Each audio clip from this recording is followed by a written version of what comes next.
will live side by side in peace with a Palestinian state. শিশুরা না খেয়ে অকাল মৃত্যুবরণ করছে, বেসামরিক জনগোষ্ঠীকে নির্বিচারে হত্যা করছে। নেতানিয়াহুকে এবার চরম অপমান করলেন বিশ্ব নেতারা। ইসরায়েলি প্রধানমন্ত্রী যখন ভাষণ দিতে উঠলেন তখন 50টিরও বেশি দেশের 100 জনের বেশি কূটনীতিক আসন ত্যাগ করে বেরিয়ে যান, যা দেখে অবাক হয়েছেন খোদ নেতানিয়াহু। যারা বসেছিলেন তাদের বেশিরভাগ আবার করতালি দিয়ে বেরিয়ে যাওয়ার নেতাদের অভিবাদন জানান। Nearly 3,000 calories per person per day. ফিলিস্তিনে চলমান আগ্রাসনের জন্য ইসরায়েলের বিরুদ্ধে বিশ্বব্যাপী নিন্দা ও আন্তর্জাতিক অপরাধ আদালতের গ্রেপ্তারি পরোয়ানার মধ্যেও জাতিসংঘের সাধারণ পরিষদের অধিবেশনে ভাষণ দিয়েছেন ইসরায়েলের প্রধানমন্ত্রী Benjamin Netanyahu. In our own independent state, the dream of having an army to defend ourselves. শুক্রবার সাধারণ পরিষদের চতুর্থ দিনে বেনিয়ামিন নেতানিয়াহুর নাম ঘোষণার সঙ্গে সঙ্গেই বিভিন্ন দেশের প্রতিনিধিরা তাদের আসন ত্যাগ করে অধিবেশন কক্ষ থেকে বেরিয়ে যান। এ সময় অধিবেশন কক্ষে উপস্থিত অনেকেই হাততালি দিয়ে তাদের সমর্থন জানান। পরিষদের সভাপতি শৃঙ্খলা বজায় রাখার আহ্বান জানালেও তাতে তেমন সাড়া মেলেনি। এ সময় অনেক দেশের প্রতিনিধি প্রতিবাদ জানিয়ে অধিবেশন কক্ষ বর্জন ও ওয়াকআউট করেন।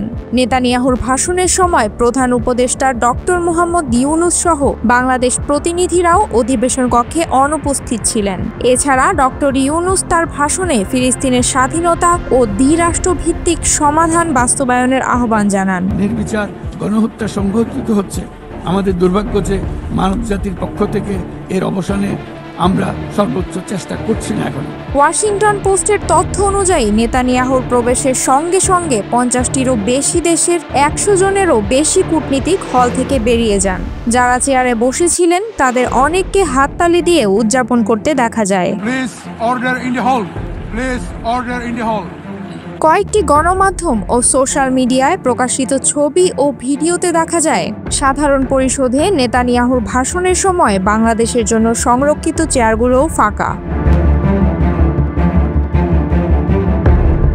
সংবাদ মাধ্যম টাইমস অব ইসরায়েল জানিয়েছে, শুধু আরব ও মুসলিম নেতারাই অধিবেশন থেকে ওয়াকআউট করেননি, তাদের সঙ্গে সঙ্গে কক্ষ থেকে বেরিয়ে যান আফ্রিকা ও ইউরোপের কয়েকটি দেশের কূটনীতিকরাও। এদিকে জাতিসংঘের সাধারণ অধিবেশনে দেওয়া ভাষণে জেরুজালেমকে রাজধানী করে একটি স্বাধীন ফিলিস্তিন রাষ্ট্র প্রতিষ্ঠার দাবি জানান প্রধান উপদেষ্টা ডক্টর মোহাম্মদ ইউনুস। তিনি বলেন, আমি সব সময় মানুষকে আশার বাণী শুনিয়েছি, কখনো ভয় দেখিয়ে কিছু করা আমি সমর্থন করিনি। আমি সব সময় মানুষকে আশার বাণী শুনিয়েছি, কখনো ভয় দেখিয়ে কিছু করা আমি সমর্থন করিনি, কিন্তু আজ আমাকে সেখান থেকে সরে এসে ভয়ঙ্কর কিছু কথা বলতে হচ্ছে। তিনি আরও বলেন, আজ আমাকে সেখান থেকে সরে এসে ভয়ঙ্কর কিছু কথা বলতে হচ্ছে। আজ আমি সতর্ক করছি, চরম জাতীয়তাবাদ, অন্যের ক্ষতি হয় এমন ভূরাজনীতি এবং অন্যের দুর্ভোগ ও পীড়নের প্রতি ঔদাসীন্য বহু দশকের পরিশ্রমে আমরা যে অগ্রগতি অর্জন করেছি তা ধ্বংস করে দিচ্ছে। আজ আমি সতর্ক করছি, চরম জাতীয়তাবাদ, অন্যের ক্ষতি হয় এমন ভূরাজনীতি এবং অন্যের দুর্ভোগ ও পীড়নের প্রতি ঔদাসীন্য বহু দশকের পরিশ্রমে আমরা যে অগ্রগতি অর্জন করেছি তা ধ্বংস করে দিচ্ছে। সবচেয়ে মর্মান্তিক চিত্র আমরা দেখছি গাজায়। শিশুরা না খেয়ে অকালে মৃত্যুবরণ করছে, বেসামরিক জনগোষ্ঠীকে নির্বিচারে হত্যা করা হচ্ছে, হাসপাতাল, স্কুল সহ একটি গোটা জনপদ নিশ্চিহ্ন করে ফেলা হচ্ছে। গাজায় শিশুরা না খেয়ে অকাল মৃত্যুবরণ করছে, বেসামরিক জনগোষ্ঠীকে নির্বিচারে হত্যা করছে, হাসপাতাল, স্কুল সহ একটা গোটা জনপদ নিশ্চিহ্ন করে দিচ্ছে। জাতিসংঘের স্বাধীন তদন্ত কমিশনের সঙ্গে আমরাও একমত যে আমাদের চোখের সামনেই একটি নির্বিচার গণহত্যা সংঘটিত হচ্ছে। আমাদের দুর্ভাগ্য যে মানবজাতির পক্ষ থেকে এর অবসানে আমরা সর্বোচ্চ চেষ্টা করছি না। এ অবস্থা চলতে থাকলে ভবিষ্যৎ প্রজন্ম ও ইতিহাস আমাদের ক্ষমা করবে না।